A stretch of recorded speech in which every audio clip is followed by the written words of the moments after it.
প্ৰিয় ছাত্ৰ ছাত্ৰীসকল মই তোমালোকৰ ওচৰত আজি আকৌ আহিলোঁ আজি আহিলোঁ তোমালোকৰ ক্লাছ 10ৰ মানে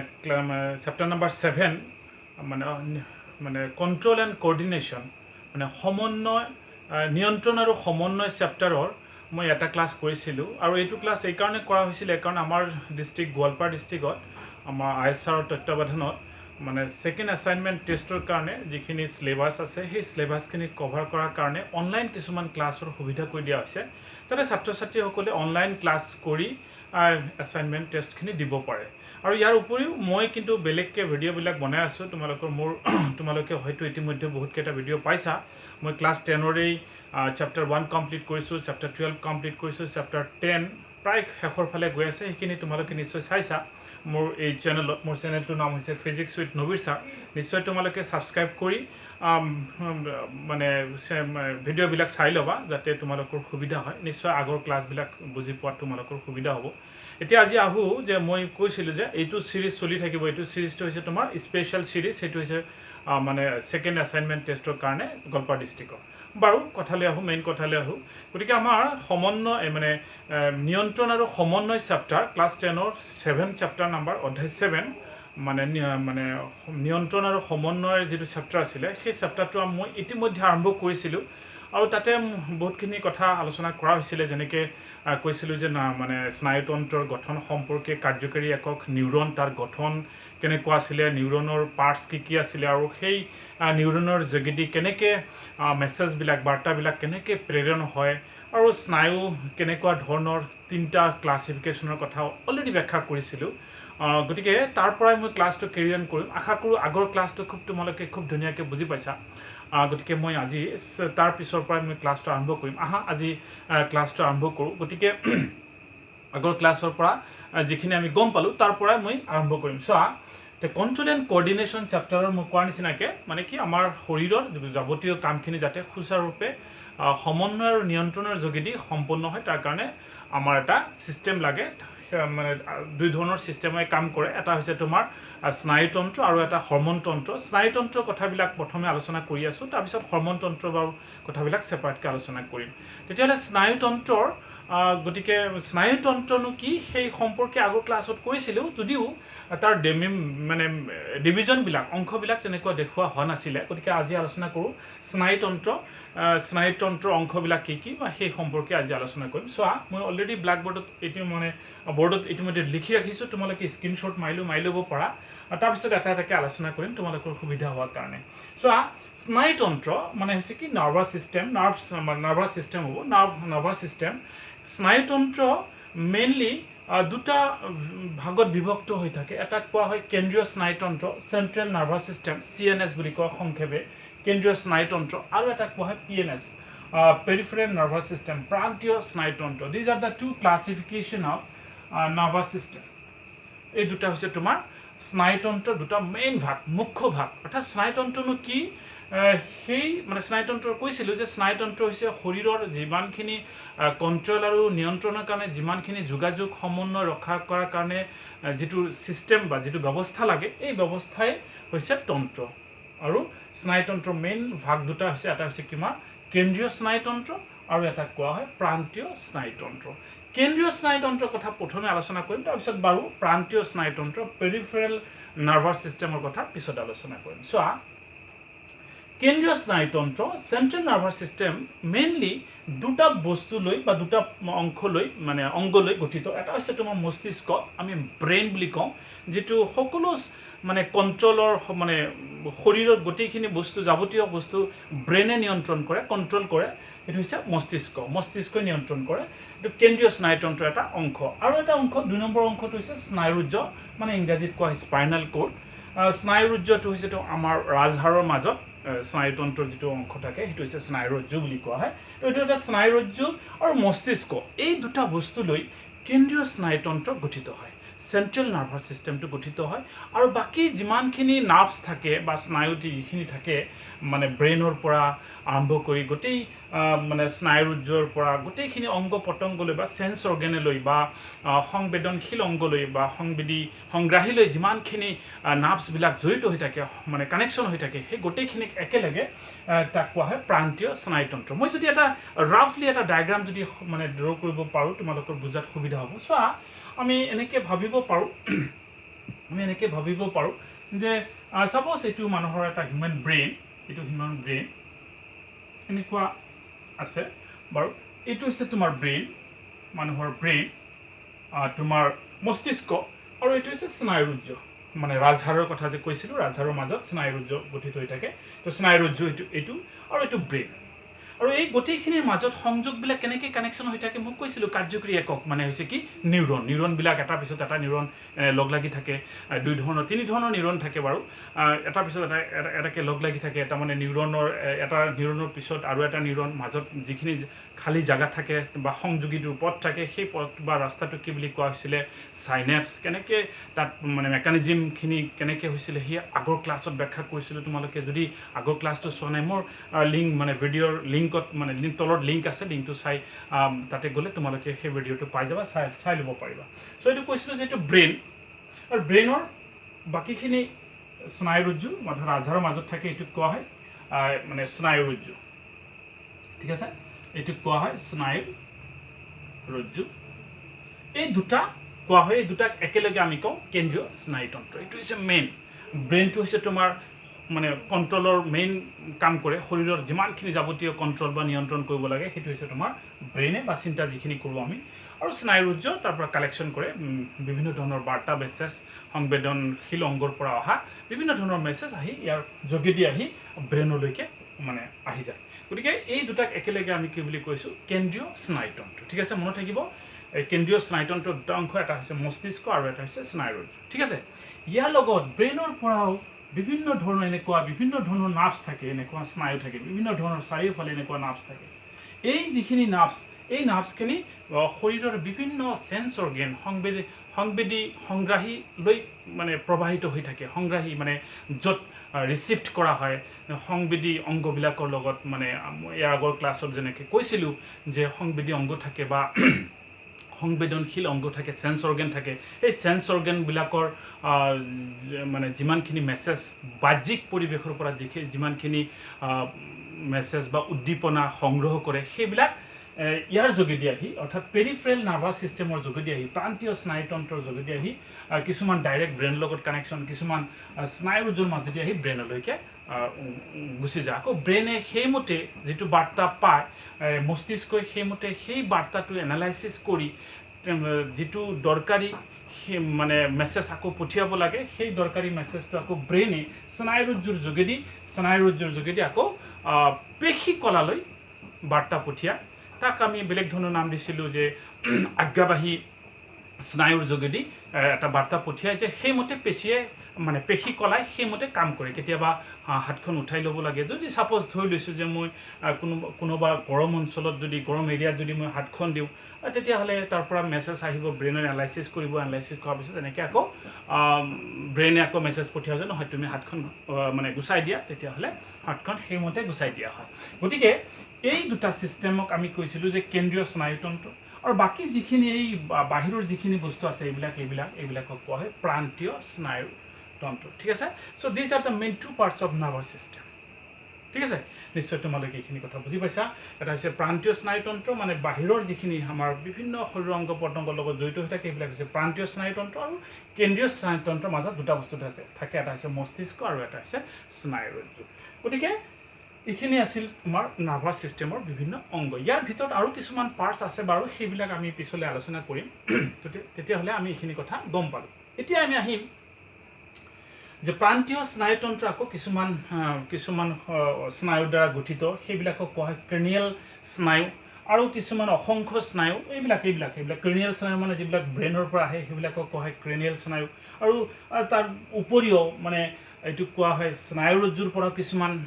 স্নায়ু বা নাৰ্ভছ ওলাই থাকে সেইবিলাকক কোৱা হয় অসংখ্য তেনেকুৱা ধৰণৰ স্নায়ু লগ লাগি প্ৰান্তীয় স্নায়ুতন্ত্ৰ গঠিত হয় চ' এইখিনি কথা মই ইয়াৰ আগতে অলৰেডি ডিছকাছ কৰিছোঁ বাৰু এইখিনি আৰু নালাগে চ' এইটো হৈছে স্নায়ুতন্ত্ৰৰ গঠন সম্পৰ্কে বা স্নায়ুতন্ত্ৰ কেই প্ৰকাৰ সেই সম্পৰ্কে মই ইতিমধ্যে আলোচনা কৰিলোঁ নিশ্চয় তোমালোকে বুজি পাইছা আশা কৰোঁ আমি এতিয়া নেক্সট পৰ্যায়লৈ যাম এইটো হৈছে বহুত ইম্পৰ্টেণ্ট সেইটো কোৱা হয় ৰিফ্লেক্স একশ্যন পৰীক্ষাত প্ৰশ্ন আহিয়ে থাকে হোৱাট ইজ ৰিফ্লেক্স একশ্যন মানে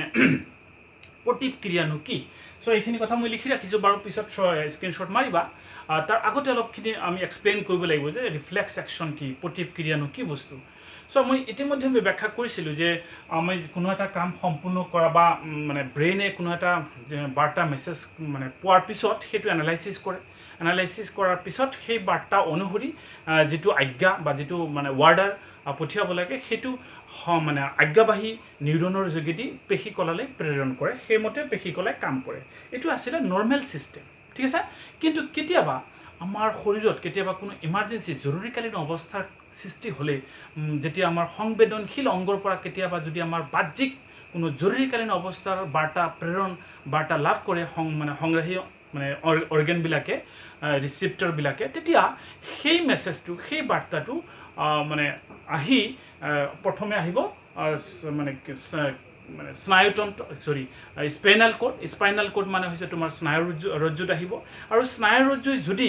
সেই বাৰ্তাটো যদি এমাৰ্জেঞ্চি টাইপৰ বাৰ্তা হয় মানে জৰুৰীকালীন বাৰ্তা হয় তেতিয়া সেই বাৰ্তাটো ব্ৰেইনলৈকে মানে পঠিয়াৰ আগতেই তাৰ একশ্যন হিচাপে মানে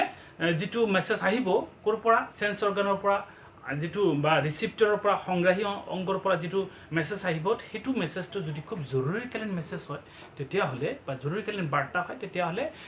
মানে স্নায়ুৰজ্জু মানে স্পাইনাল কোডে তৎক্ষণাত মানে এনালাইচিছ কৰি সেইমতে এটা সংজ্ঞাবাহী স্নায়ুলৈ এটা ৱাৰ্ডাৰ পঠিয়াব পেশীকলালৈ আৰু পেশীকলাই সেইমতে কাৰ্য কৰিব কেতিয়াবা জৰুৰীকালীন অৱস্থাত এনেকুৱা কাৰ্য সম্পাদন হয় তাৰমানে ইন এবচেঞ্চ অফ ব্ৰেইনে কোনো কাম বা কোনো ব্ৰেইন মানে মস্তিষ্কই কোনো কাৰ্য বা চিন্তা এনালাইচিছ নকৰাকৈ বা কোনো মেছেজৰ প্ৰতি সঁহাৰি জনোৱাৰ আগতেই স্পাইনাল কোডে মানে স্নায়ুৰজ্জুই কেতিয়াবা কোনো কাৰ্যৰ মানে কোনো মেছেজ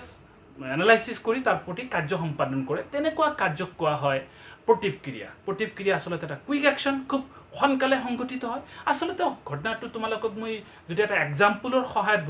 বুজাব পাৰোঁ তেতিয়াহ'লে হয়তো তোমালোকে খুব ধুনীয়াকৈ বুজিবা হৈছে কি আমাৰ এনেকুৱা ধৰণৰ যদি আমি ধৰি লওঁ যে তোমালোকৰ যে স্কুলত যদি কোনোবা ফিজ কালেকশ্যন কৰে যে কিবা এক্সামৰ কাৰণে এটা ফিজ ধৰিছে বাৰু তেতিয়াহ'লে সেই ফিজটোৰ কথাই তোমালোকে ঘৰত ক'বা যে স্কুলত এইটোৰ কাৰণে ফিজ এটা ধৰা হৈছিলে গতিকে সেই ফিজটো অহাকালি দিব পাৰে বা তাৰ নেক্সট ডেও দিব পাৰে এটা ডেট ফিক্স কৰা থাকিব গতিকে সেইটো এটা ডিচিশ্যন ল'ব কোনে এই ফেমিলিত বা যিটো তোমালোকৰ পৰিয়ালৰ যিটো মুৰব্বী সেই মুৰব্বীয়ে এটা ডিচিশ্যন ল'ব হেডে এটা ডিচিশ্যন ল'ব যে তোমাৰ দেউতাই এটা ডিচিশ্যন ল'ব যে কালি দিম বা পৰহি দিম ঠিক আছে এইটো জৰুৰীকালীন অৱস্থা নহয় কিন্তু কেতিয়াবা তোমালোকৰ ছাডেনলি কেতিয়াবা কোনো অঘটন ঘটি যদি যায় তোমাৰ স্কুলত বাৰু তোমাৰ স্কুলত যদি সাপোজ কিবা এটা অঘটন ঘটিলে বা তোমাৰ অলপ ইনজিউৰ্ড হ'ল তুমি অলপ দুখ পালা ক'তবা তেতিয়া তৎক্ষণাত যদি এটা স্কুলৰ পৰা যদি ফোন আহে তোমাৰ ঘৰলৈ যে তোমাৰ মাকক ফোন কৰিলে যে তোমাৰ এটা কিবা এটা ইনজিউৰ্ড হৈছে দুখ পাইছা তেতিয়াহ'লে তোমাৰ মায়ে নিশ্চয় তোমাৰ দেউতা মানে তোমাৰ দেউতা যদি ঘৰতো নাথাকে ক'ৰবাত বাহিৰত চাকৰি কৰে বা বাহিৰত কাম কৰিবলৈ যদি যায় তেতিয়াহ'লে তোমাৰ দেউতালৈ অপেক্ষা নকৰি তৎক্ষণাত ডিচিশ্যন লৈ তোমাৰ ওচৰত গৈ যাৱতীয় ব্যৱস্থা সম্পূৰ্ণ কৰিব এই যে তোমাৰ মাকে মানে হেড অফ দ্য ফেমিলিয়ে মানে যিটো পৰিয়ালৰ যিটো মুৰব্বীক মানে নজনোৱাকৈ বা মুৰব্বীক জনাইছে বাৰু জনালেও তাৰ আগতেই যদি কোনো ডিচিশ্যন মুহূৰ্তৰ ভিতৰত যদি ল'বলগীয়া হয় তেনেকুৱা কাৰ্যকে কোৱা হয় ৰিফ্লেক্স একশ্যন প্ৰতিক্ৰিয়া আমাৰ শৰীৰৰ ভিতৰতো কেতিয়াবা সংঘটিত হয় তেনেকুৱা কাৰ্যক কোৱা হয় প্ৰতিক্ৰিয়া সেইকাৰণে মই ইয়াত লিখি ৰাখিছোঁ আল্টিমেটলি তাৰ এটা মানে বিজ্ঞানভিত্তিক মানে এটা সংজ্ঞা মই লিখি ৰাখিছোঁ তোমালোকেও লিখি ল'ব পৰা যে প্ৰতিক্ৰিয়া ৰিফ্লেক্স একশ্যন বুলি কোৱা হয় ইংৰাজীত হোৱাট ইজ ৰিফ্লেক্স একশ্যন যদি পৰীক্ষাত আহে তোমালোকে লিখি ল'ব পৰা যে কোনো স্নায়ু উদ্দীপনাৰ প্ৰতি মানে এটা মেছেজ যদি এটা স্নায়ু উদ্দীপনাৰ এটা মেছেজ যদি আহে সংগ্ৰাহী অংগৰ পৰা প্ৰতি অতি তাৎক্ষণিক খুব মুহূৰ্তৰ ভিতৰত খুব তাৎক্ষণিক মানে ইনষ্টেণ্টেনিয়াছ ভেৰি চুইফ্ট কুইক তাৰমানে অতি তাৎক্ষণিক আৰু অনৈচ্ছিকভাৱে মানে আমি ইচ্ছা নকৰাকৈ অনৈচ্ছিক ক্ৰিয়া আৰু ঐচ্ছিক ক্ৰিয়াৰ কথা তোমালোকে জানা গতিকে অনৈচ্ছিকভাৱে মানে আমি ইচ্ছাৰ অবিহনে মানে আমি ইচ্ছা কৰা মানে কি আমাৰ ব্ৰেইনে চিন্তা নকৰাকৈ অনৈচ্ছিকভাৱে মস্তিষ্ক বাৰ্তা পোৱাৰ আগতেই ব্ৰেইনে মেছেজ পোৱাৰ আগতেই পেশী কলাই যি সঁহাৰি জনায় তাক প্ৰতিক্ৰিয়া বুলি কোৱা হয়। এইটো আচলতে কোনে ডিচিশ্যনটো লয় সেইটো হৈছে তোমাৰ স্নায়ুৰুজ্জই। তো ইয়াত এটা কথা মই লিখি দিব পাৰোঁ, সেইটো মই বোধহয় লিখা নহ'ল। সেইটো হৈছে কি যে কোনো স্নায়ু উদ্দীপনা অতি তাৎক্ষণিক আৰু অনৈচ্ছিকভাৱে মস্তিষ্কই বাৰ্তা পোৱাৰ আগতেই পেশী কলাই যি সঁহাৰি জনায় ইয়াত আমি স্নায়ুৰুজ্জৰ যোগেদি বা স্নায়ুৰুজ্জৰ যোগেদি আগতেই আমি ইয়াত লিখিব পাৰোঁ যে স্নায়ুৰুজ্জৰ যোগেদি আগতেই আমি ইয়াত লিখিব পাৰোঁ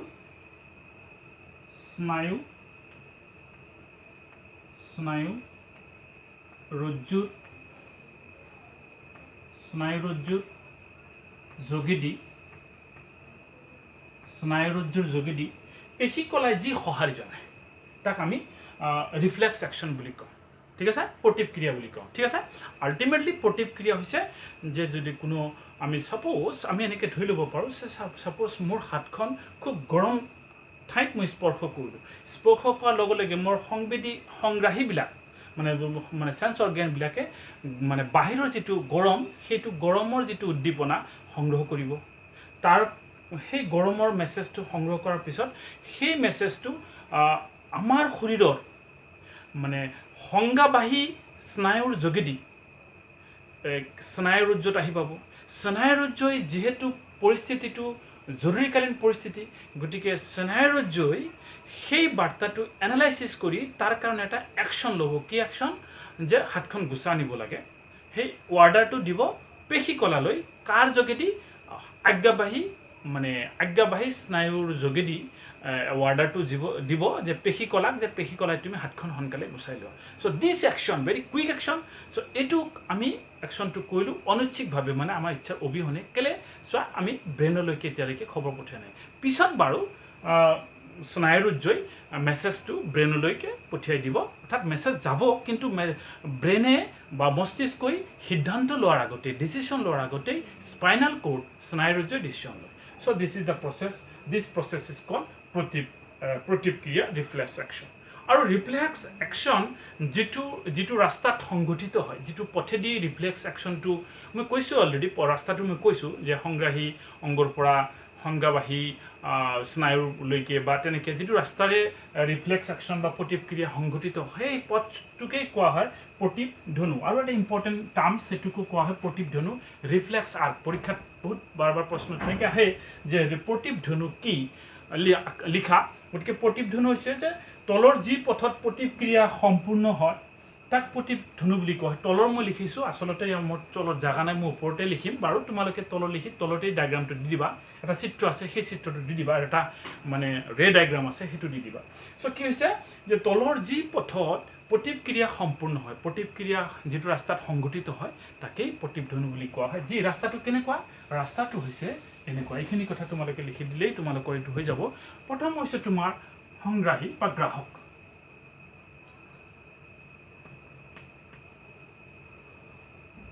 সংগ্ৰাহী ৰিচিপ্টৰবিলাকে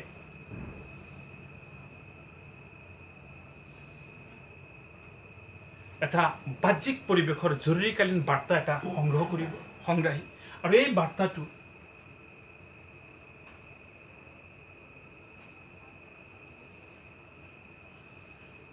সংজ্ঞাবাহী স্নায়ুৰ জৰিয়তে, নিউৰনৰ জৰিয়তে, স্নায়ু মানে নিউৰন, সংজ্ঞাবাহী নিউৰনৰ জৰিয়তে, এইটো হৈছে লিখি দিয়া ইয়াত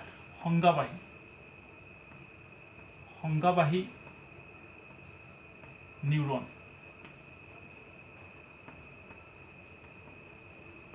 সংজ্ঞাবাহী নিউৰনৰ জৰিয়তে স্নায়ুৰুজ্জলৈ পঠিয়াই দিব। স্নায়ুৰুজ্জ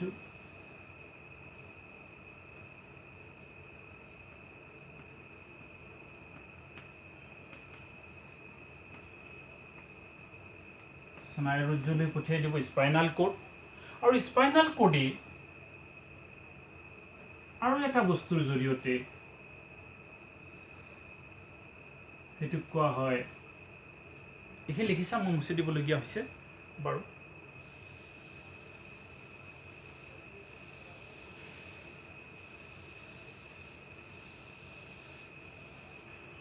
সেইটো হৈছে তোমাৰ অন্তৰ্বৰ্তী নিউৰন ৰিলে নিউৰন বুলি কোৱা হয় ইংৰাজীত অন্তৰ্বৰ্তী নিউৰন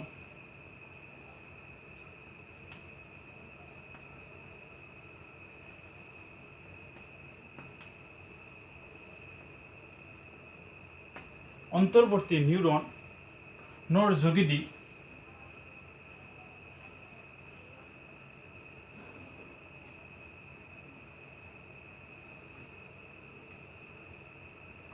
আজ্ঞাবাহী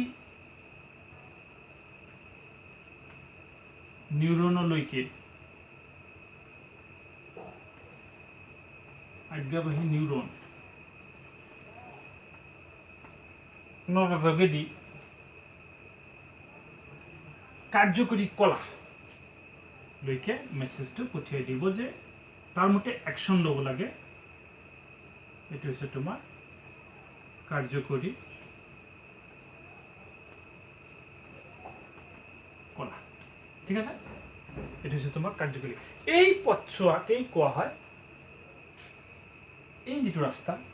যিটো ৰাস্তাৰে প্ৰতিক্ৰিয়া সংগঠিত হৈছে যিটোৰ ৰাস্তাটোৰ জৰিয়তে প্ৰতিক্ৰিয়া সংগঠিত হ'ল এই ৰাস্তাটোকে কোৱা হয় প্ৰতিধ্বনি যদি পৰীক্ষাত প্ৰশ্ন আহে ফুল ক্ৰেডিট পাবা তোমালোকে কি লিখিবা যে তলৰ মই লিখিছিলোঁ ইয়াত তলৰ যি পথত প্ৰতিক্ৰিয়া সংগঠিত হয় তাক প্ৰতিধ্বনি বুলি কোৱা হয় সংগ্ৰাহী তাৰপিছত দিবা সংজ্ঞাবাহী নিউৰন তাৰপিছত দিয়া মই কৈছিলোঁ যে এইটো হৈছে সংগ্ৰাহী মানে যেতিয়া গৰম বস্তুত হাত দিলে তাত থকা সেন্সৰ কোষবিলাকে সেন্সৰ অৰ্গানবিলাকে কালেক্টৰবিলাকে ৰিচিভ কৰে গৰমৰ উত্তেজনা বা উদ্দীপনা বা বাৰ্তা ৰিচিভ কৰাৰ পিছত সেইটো সংজ্ঞাবাহী নিউৰনৰ যোগেদি স্নায়ুৰজ্জলৈকে পঠিয়াই দিয়ে স্নায়ুৰজ্জই যেহেতু পৰিস্থিতিটো খুব মানে জটিল পৰিস্থিতি বা ইমাৰ্জেঞ্চি পৰিস্থিতি জৰুৰীকালীন অৱস্থা গতিকে বাৰ্তাটো অৱশ্য ব্ৰেইনলৈকে মস্তিষ্কলৈকে বাৰ্তাটো পঠিয়াই দিয়ে যদিও মস্তিষ্কৰ ৰিজাল্টৰ প্ৰতি ৱেইট নকৰে মস্তিষ্কই কি চিন্তা কৰিব এনালাইসিস কৰি কি ৱাৰ্ডাৰ দিব তাৰ প্ৰতি ৱেইট নকৰি স্নায়ুৰজ্জই অন্তৰ্বৰ্তী নিউৰনৰ যোগেদি এটা ৱাৰ্ডাৰ পঠিয়াই দিয়ে আজ্ঞাবাহী নিউৰনলৈকে যে পেশী কলা সোনকালে গুচাই লোৱা so this system বা this route is called তোমাৰ reflex arc so this is the reflex arc ঠিক আছে তোমালোকে এইখিনি ভালকে লিখি লোৱা বা এটা স্ক্ৰিনশ্বট মাৰি লোৱা ইয়াৰ পৰা পাই যাবা গতিকে এইটো হৈছে কি ৰিফ্লেক্স আৰ্ক মানে ৰিফ্লেক্স আৰ্ক ইয়াৰ পৰা তোমালোকৰ পৰীক্ষাত এটা প্ৰশ্ন আহিব পাৰে সেইটো হৈছে কি যে প্ৰতিক্ৰিয়াত মস্তিষ্কৰ ভূমিকা কি what is the roll of brain in reflex action নিশ্চয় তোমালোকে ইয়াৰ পৰা চালেই গম পাই যাবা যে ইয়াত মস্তিষ্ক বা ব্ৰেইনৰ কোনো ভূমিকা নাই হয়নে যিখিনি ভূমিকা গ্ৰহণ কৰে সেইটো হৈছে স্নায়ুৰজ্জ অৱশ্য হয় এটা কথা মস্তিষ্কই কিন্তু বাৰ্তাটো স্নায়ুৰজ্জই বাৰ্তাটো মস্তিষ্কলৈকে পঠিয়াই দিয়ে কিন্তু মস্তিষ্কৰ কোনো ভূমিকা নাথাকে there is no role of brain in the reflex action ঠিক আছে চ' এইটো হৈছে তোমাৰ ৰিফ্লেক্স একশ্যন ইয়াৰ পিছত আমি আৰু এটা ইম্পৰ্টেণ্ট বস্তু ডিছকাছ কৰি আজি ক্লাছটো সামৰিম সেইটো হৈছে তোমালোকৰ মানুহৰ মস্তিষ্কৰ ক্লাছিফিকেশ্যন মস্তিষ্কৰ প্ৰকাৰ ঠিক আছে আমি জানো যে মস্তিষ্ক তিনি ধৰণৰ ডিভাইডেৰে ভাগ কৰা হয় তাৰ আমি চিত্ৰটো আঁকি আজি ক্লাছটো সামৰিম গতিকে ইয়াৰ পিছত আজি আহোঁ যে মানুহৰ মস্তিষ্কৰ ক্লাছিফিকেশ্যন মস্তিষ্কৰ প্ৰকাৰ কি কেই প্ৰকাৰ আমি মস্তিষ্কৰ আমি ডিভাইড কৰিব পাৰোঁ অংশ কেইটা কি সেইকেইটা মস্তিষ্কৰ প্ৰকাৰ আচলতে মস্তিষ্কৰ প্ৰকাৰ বুলি ক'লে ভুল হ'ব সেইটো হৈছে তোমাৰ মানুহৰ মস্তিষ্কৰ ভাগ অংশ আচলতে মস্তিষ্কৰ অংশ মস্তিষ্কৰ পাৰ্ট আচলতে মানুহৰ মস্তিষ্ক এইটো এটা ব্ৰেইন হিউমেন ব্ৰেইন মস্তিষ্ক আমি মেইনলি তিনিটা ডিভিজনত ভাগ কৰিব পাৰোঁ এটা কোৱা প্ৰমস্তিষ্ক আৰু এটা কোৱা হয় মধ্য মস্তিষ্ক আৰু এটা কোৱা পশ্চাৎ মস্তিষ্ক এইটো কোৱা হয় ফ'ৰ ব্ৰেইন এইটো কোৱা হয় ফ'ৰ ব্ৰেইন এইটো কোৱা হয় মিড ব্ৰেইন আৰু এইটো কোৱা হয় hind brain so' these are the three division ঠিক আছে মস্তিষ্কক আমি কেনেকৈ চিত্ৰৰ সহায়ত এইখিনি বুজিম সেইখিনি ইম্পৰ্টেণ্ট বাৰু ডিভিজন কেইটাও ভাগ কেইটাও ইম্পৰ্টেণ্ট তথাপিও চিত্ৰৰ আৰু মেকানিজিম মানে কোনটো ক'ত কেনেকৈ ধৰণৰ সংগঠিত হয় বা কি বস্তু হয় সেই সম্পৰ্কে আলোচনা কৰিব লাগিব এনিৱে মস্তিষ্ক মানুহৰ ব্ৰেইন আটাইতকৈ মানে তোমাৰ মেইন কণ্ট্ৰলিং বডি মানুহৰ মস্তিষ্কই হৈছে তোমাৰ মেইন কণ্ট্ৰলিং বডি, অৰ্থাৎ শৰীৰৰ যিমানখিনি নিয়ন্ত্ৰণ আৰু সমন্বয় কৰে, এই গোটেইখিনি সমন্বয় আৰু নিয়ন্ত্ৰণৰ মেইন অংগটোৱে হৈছে মানুহৰ মস্তিষ্ক। আৰু এই মস্তিষ্কটো এটা মানুহৰ এটা লাওখলা বা কৰটিৰ মাজত মস্তিষ্কখিনি আবদ্ধ হৈ থাকে। ইয়াৰ বিভিন্ন মেকানিজম থাকে যাতে মস্তিষ্কটো বাহিৰৰ বাহ্যিক আঘাতত যাতে ক্ষয়ক্ষতি নহয় তাৰ প্ৰতি এটা বিশেষ ধৰণৰ আৱৰণ থাকে, কৰটি থাকে।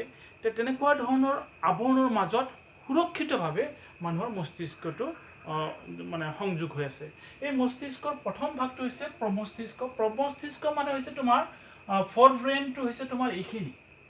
এই ইয়াৰ পৰা মই যদি ইয়াত আকৌ ডায়েগ্ৰামখিনি ইয়াত যদি ড্ৰ কৰি লওঁ, চ' দিছ পাৰ্ট এইখিনিক আমি মানে প্ৰমস্তিষ্ক বুলি কওঁ। আৰু এইটো হৈছে তোমাৰ মেইন থিংকিং পাৰ্ট, মানুহৰ চিন্তাৰ যিখিনি অংগ,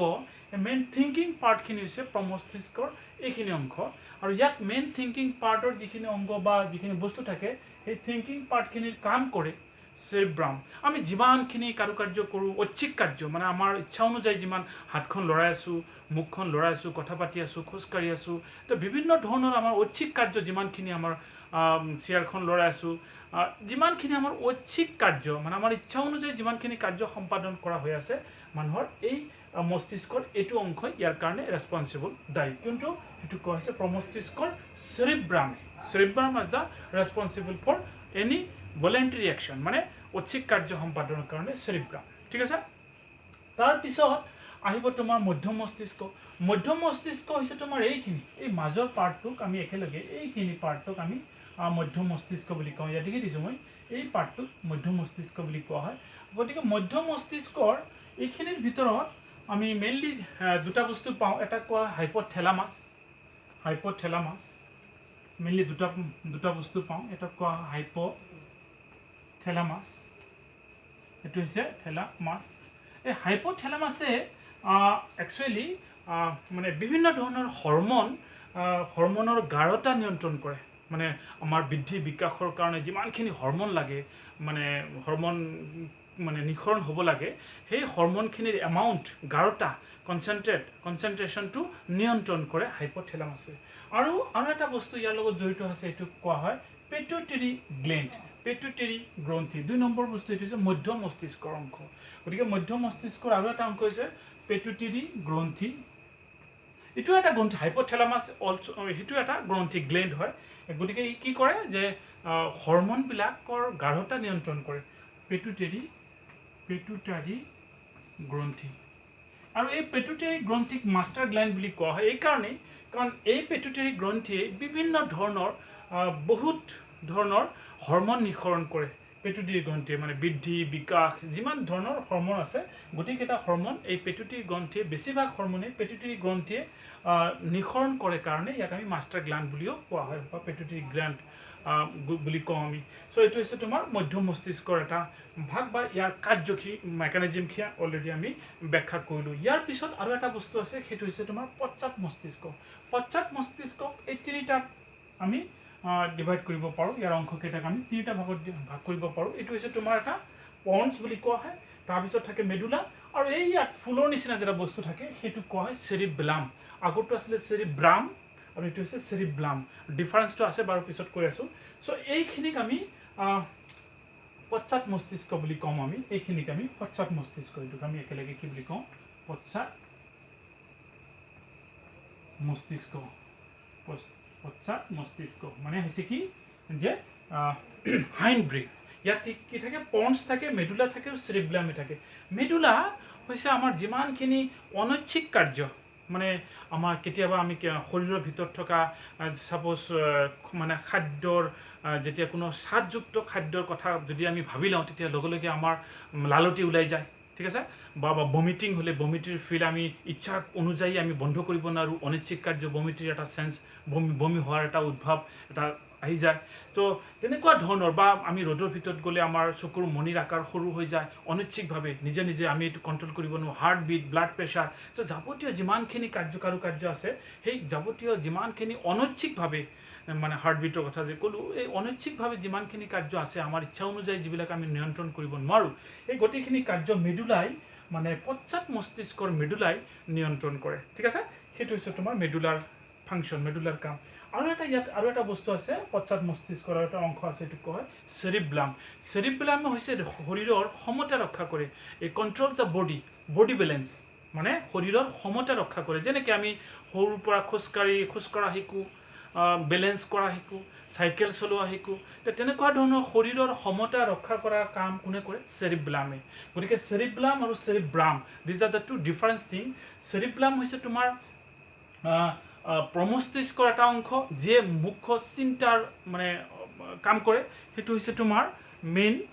চিন্তাৰ কাম কৰে সেইটো হৈছে তোমাৰ প্ৰমস্তিষ্ক হ'ল মস্তিষ্কৰ মুখ্য চিন্তা ভাৱনাৰ অংগ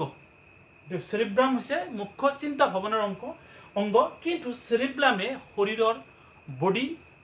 বডিৰ বেলেঞ্চ কণ্ট্ৰল কৰে শৰীৰৰ সমতা নিয়ন্ত্ৰণ কৰে ঠিক আছে এটা হৈছে কি পাৰ্থক্য যদি পৰীক্ষাত পাৰ্থক্য লিখিব আহে যে চেৰিব্ৰাম আৰু চেৰিব্লামৰ দুটা পাৰ্থক্য লিখা এটা হৈছে যে চেৰিব্ৰাম হৈছে প্ৰমস্তিষ্কৰ অংশ অন্য হাতেদি চেৰিব্লাম হৈছে পশ্চাৎ মস্তিষ্কৰ অংশ আৰু 2 নম্বৰ পাৰ্থক্য হৈছে চেৰিব্ৰাম মানুহৰ মেইন চিন্তা ভাৱনাৰ অংগ কিন্তু চেৰিব্লামে শৰীৰৰ সমতা নিয়ন্ত্ৰণ কৰে so these are the main classification of মস্তিষ্কৰ অংশ মানে মস্তিষ্কৰ ভাগ কেইটা কি মস্তিষ্কৰ অংশ কেইটা কি আমি ডিছকাছ কৰিলোঁ উইথ মেকানিজম সো মই আশা কৰোঁ তোমালোকে খুব ধুনীয়াকৈ বস্তুখিনি বুজি পাইছা ডায়েগ্ৰামটো খুব ইম্পৰ্টেণ্ট তোমালোকে ডায়েগ্ৰামৰ সহায়ত গোটেইখিনি বস্তু এনালাইচিছ বা খুব কনচেপ্টৰ সহায়ত যাতে বুজি পোৱা তাৰ কাৰণে মই চেষ্টা কৰি আছোঁ আশা কৰোঁ তোমালোকে সকলোৱে বুজি পাইছা গতিকে আজি মই ইয়াতে সমাপ্ত বুলি ঘোষণা কৰিলোঁ পাৰিলে মোৰ চেনেলটো ছাবস্ক্ৰাইব কৰি ল'ব মোৰ চেনেলটোৰ নাম হৈছে ফিজিক্স উইথ নবীৰ ছাৰ আৰু ধুনীয়া ভিডিঅ'বিলাক পাই থাকিবা ধন্যবাদ